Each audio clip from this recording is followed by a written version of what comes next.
आप लोग जानते ही होंगे कि इस दुनिया में कोरोना वायरस से पहले भी कई वायरसेस आ चुके हैं, जिसमें से सबसे ज़्यादा खतरनाक और सबसे ज़्यादा जान लेने वाला वायरस था स्पेनिश फ्लू, जो कि 1918 में फैला था, यानी लगभग 100 साल पहले। और आजकल इस वायरस को कोरोना वायरस से भी कंपेयर किया जा रहा है, क्योंकि जैसे हालात तब थे कुछ वैसे ही मिलते जुलते हालात आज के भी हैं। तो आज के इस वीडियो में हम जानेंगे कि 100 साल पहले इस वायरस ने दुनिया में क्या कुछ कहर ढाया था और इस वायरस से किस तरह छुटकारा पाया गया। तो बिना कोई टाइम वेस्ट किए चलिए शुरू करते हैं।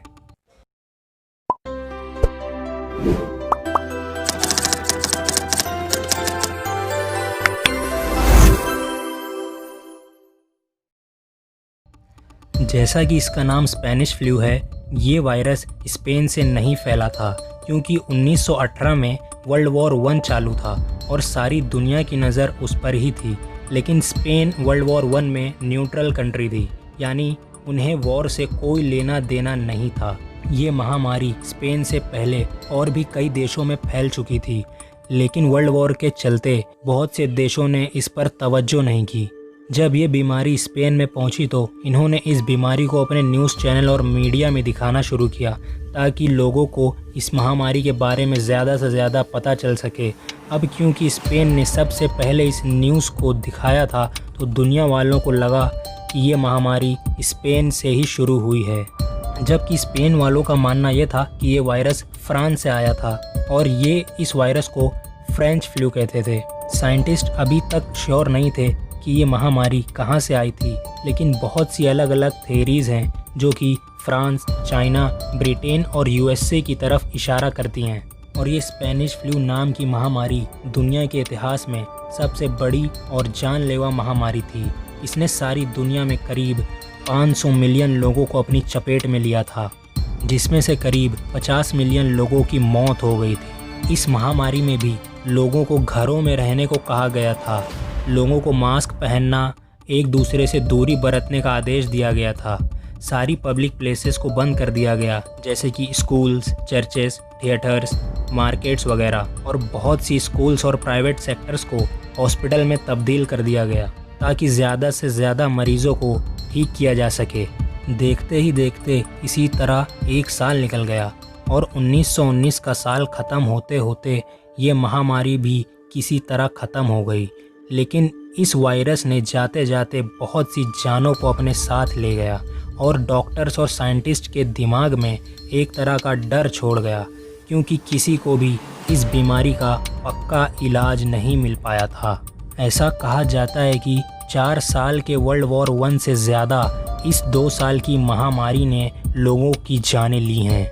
लेकिन लगभग 90 साल बाद 2008 में रिसर्चर्स ने ये अनाउंस किया कि उन्हें उस खतरनाक महामारी स्पेनिश फ्लू की वजह और तोड़ दोनों का पता चल गया है।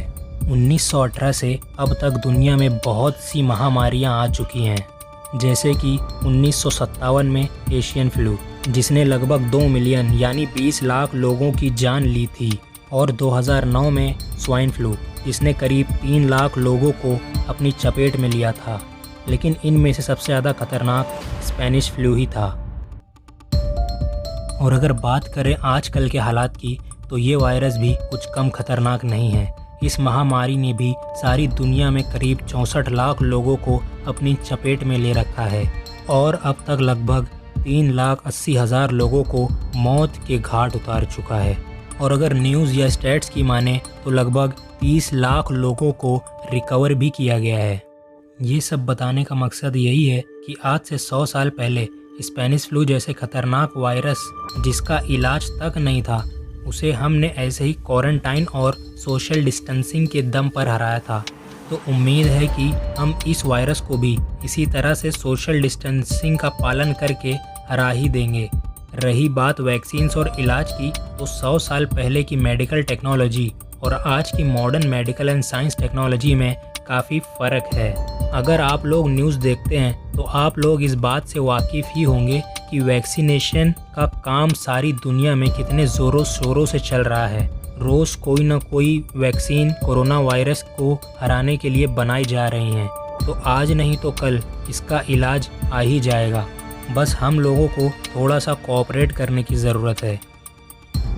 तो आज की वीडियो में बस इतना ही। घर पर रहें, सेफ़ रहें, अपने परिवार को भी सेफ़ रखें, बिना ज़रूरत घर से बाहर ना निकलें। वीडियो पसंद आए तो लाइक करें, शेयर करें, चैनल को सब्सक्राइब करें। मिलते हैं अगली वीडियो में। जय हिंद।